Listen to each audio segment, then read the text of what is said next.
Hey, morning coffee with Paul. Terrific Tuesday, and I hope you have a really good day today.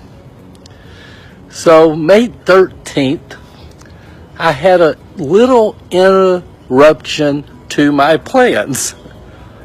I woke up and had a stroke.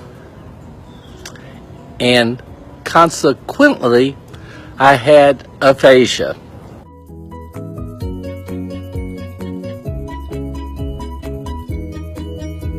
And all that comes with it. And I couldn't read, I couldn't write, and I had one go-to word. 111. That was it. The only thing I said was 1111111 because I wanted something. But part of my strategy has been to revisit my old video work and try to capture what I was doing and try to mimic it as a means of developing flow, fluency, and I think it's getting better.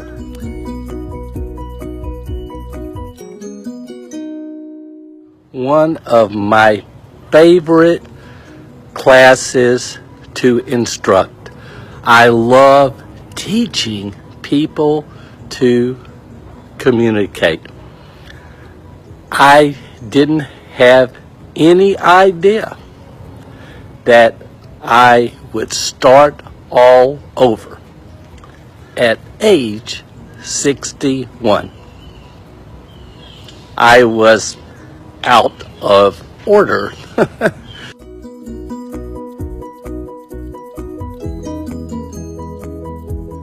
Pre-stroke, let's take a journey back in time. Here it goes. How important, if you're gonna speak, if you're gonna teach, if you're gonna inspire, if you're gonna train, if you're gonna uplift others, you're gonna lead others, manage, be a parent, how important is it that we be able to communicate? Y'all need to talk to me. How important is it? Let me give you a Paulism. You can't draw water out of an empty well. Y'all know what I mean by that? The well's empty, you don't have anything to give. So what do you have to do? If you want to become a resource to others, what you must first do is fill what up? Well, okay? So that's what knowledge is. Knowledge is available to all of us to utilize to fill up our well. Fill up our well so that we have a deeper and more meaningful way to impact others.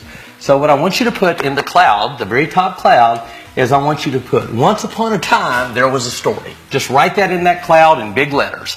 Once upon a time, there was a what? There was a story. Once upon a time, there was a story. I had a young team member that worked for me years and years ago who's passed away today. His name is Grady W. Jackson. And Grady came to me one time and he was really struggling with attitude. And I said, Grady, let me tell you a little story.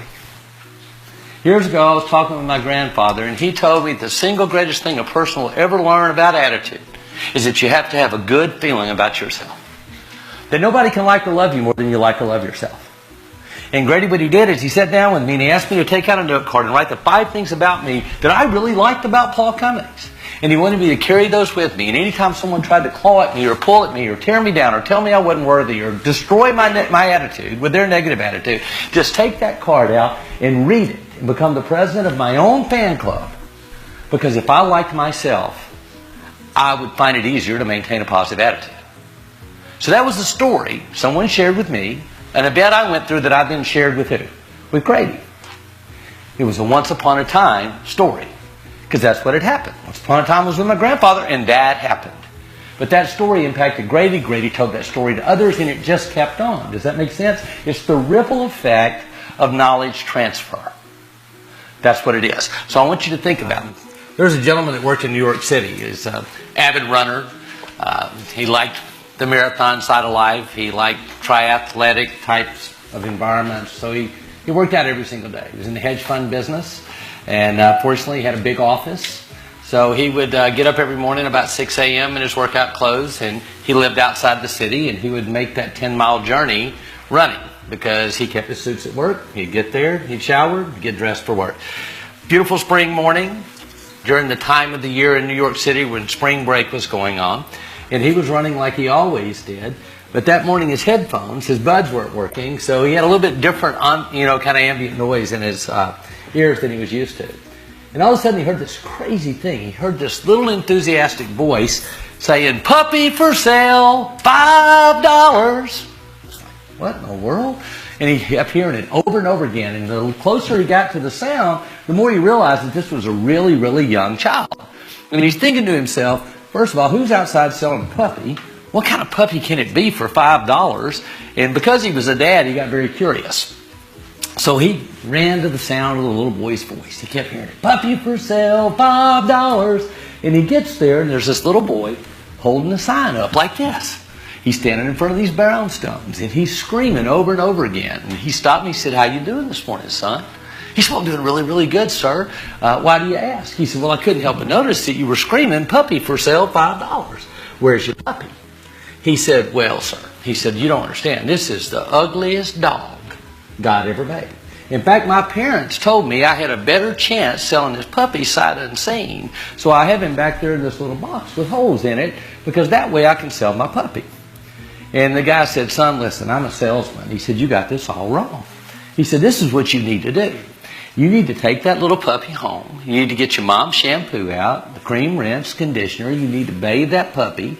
You need to take your mom's brush. You need to brush its hair all out so it's not matted. You need to clean it up where it smells better. You need to put some little bows in its hair because presentation's everything, son. And what you need to do is think a little bigger. And tomorrow when you come out here, if you'll do all of that, you can probably get $25 for your puppy." Well, when you tell a 5-year-old dad, how many of y'all are parents?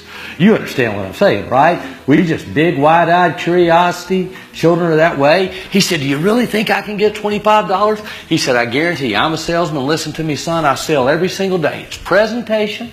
And if you can get someone to hold that puppy and love on that puppy, it's even called the puppy dog clothes. Somebody will buy your dog tomorrow."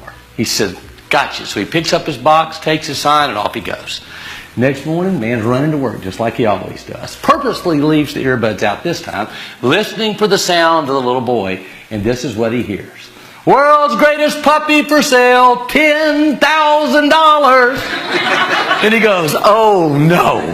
He said, this poor child. And he's running and running, trying to get the kid to quit saying it in his mind. And he gets there, and there are screamers hanging in the dadgum trees. He's got a boombox playing. He's got glitter on the sign. The sign's like this big. "World's greatest puppy, $10,000. The dog's on a little leash. His hair's blown up like this. He's got like 50 bows in it. He's bouncing up and down. He said, "Son, what are you doing?" He said, "You told me if I think a little bigger, I could get a lot more for my dog. You don't know how long it took me to wash that dog. I used all my mama's shampoo, all the conditioner. She got mad. I robbed every bow in her bow drawer. I got bit, scratched." He said, "That is a $10,000 dog, sir." He said, "Son, listen to me. I'm a salesman. You're not going to get $10,000 for your puppy. I don't want you to be heartbroken. I don't want you to be upset. You might get $50, but you're not going to get $10,000. He said, "Listen to me. That's a $10,000 puppy. I already had one lady pet it this morning. She loved him. She might be back." Off he goes to work. Worried about the boy all day. Wednesday morning, same story. $10,000. Music louder, screamers still there. "Son, you had any luck?" 6 people played with my dog yesterday. He said, "I'm building sales momentum. I can feel it. Something good's going to happen." Thursday morning comes along, same thing. Man's really starting to get upset. The kid tells him the same story. He leaves and goes to work. Friday morning he gets up, he's running. He hears nothing. Nobody's screaming, no one's saying "puppy for sale," and he gets to the spot, and all that's left are the screamers. There's no puppy, there's no sign, there's no little boy, and he is absolutely devastated. He gave up. I gave him advice, he gave up. The lesson didn't work, so he goes up and he starts knocking on doors in the brownstones. 17th door, the little boy answers. Good morning, sir. How you doing? He said, I'm doing great. He said, well, son, I couldn't help but notice that you're not out there this morning. He said, no, sir, I am not. He said, did you give up? He said, nope, didn't quit. He said, your parents tell you to stop? Nope. Give your dog away? No, sir, that's not what happened. Well, what happened? Sold my puppy. He said, you sold your puppy? He said, yes, I did. He said, no, you didn't. He said, yes, I did. He said, what'd you get for it? He said, $10,000. He said, come on, son, you did not. Yes, I did. No, you didn't. Yes, I did. Sir, you told me. I did. He said, how'd you do it? He said, about 4:30 yesterday afternoon, I traded in for two $5,000 cats. Now, I have a question for you. Think about this. How many $5 puppies do we have at work? How many people do we recruit, but we don't train, we don't teach, we don't educate, we don't motivate, we don't inspire, we don't uplift? How many people do we put out there and we don't put the presentation around it to make them successful? The reason public speaking is such a wonderful art form is from the time we were very, very, very small. It all started with these little words.